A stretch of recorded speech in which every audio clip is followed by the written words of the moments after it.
In the summer of 1943, in the heart of Belarus, a tragedy unfolded that would scar the land forever.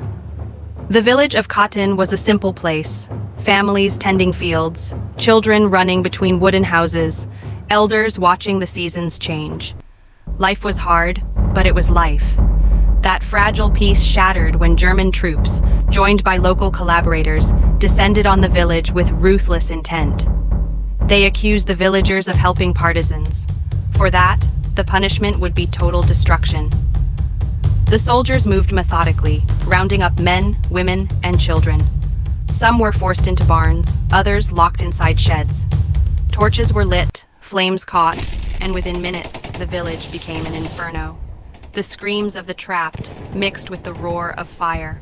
Homes collapsed, families vanished in smoke. By the time the fires burned out, nearly every soul in Khatyn was gone. But fate spared one boy. Hidden among the ruins, he saw everything. He saw neighbors begging for mercy, soldiers laughing, flames devouring everything he knew. His body trembled with fear, his eyes stung with smoke, but his memory burned each image deep inside. When silence finally fell, he was alone, the last witness to the death of his village. The boy staggered into the forest, weak, starving, but alive. Every step echoed with the voices of the lost. Every breath tasted of ash. He was too young to carry such weight, yet too scarred to let go.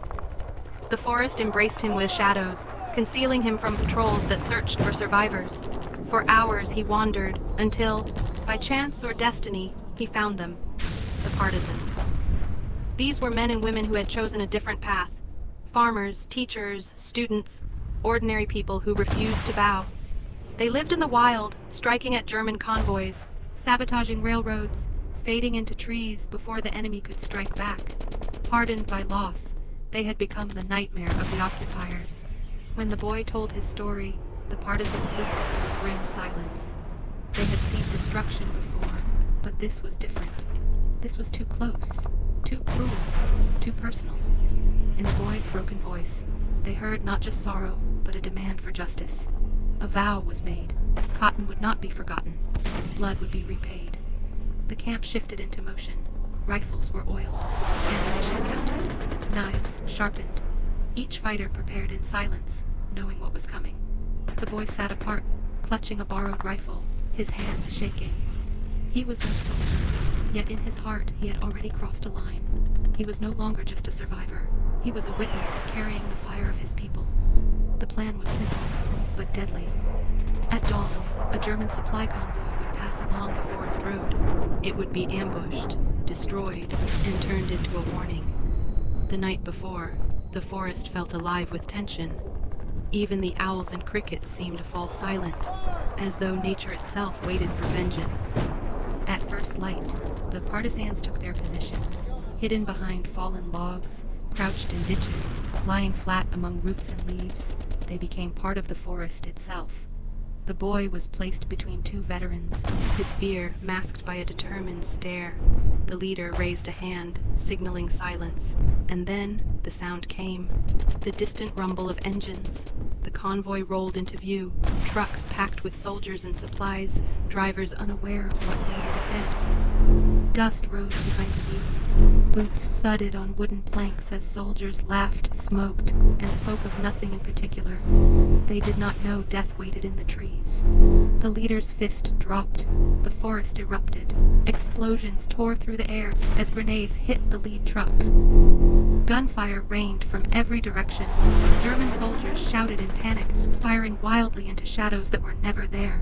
The convoy ground to a halt, vehicles burning, men scrambling for cover. But the forest had no mercy. The boy raised his rifle.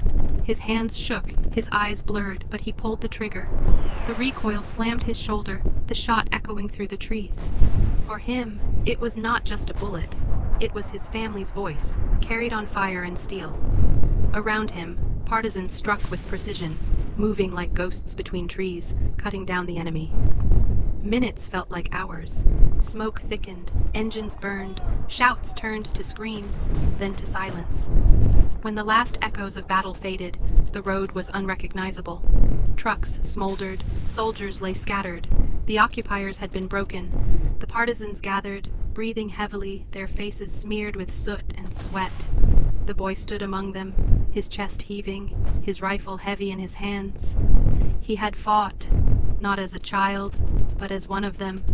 But the fighters were not finished. From the ruins of the convoy, they took wood and soot and carved a message.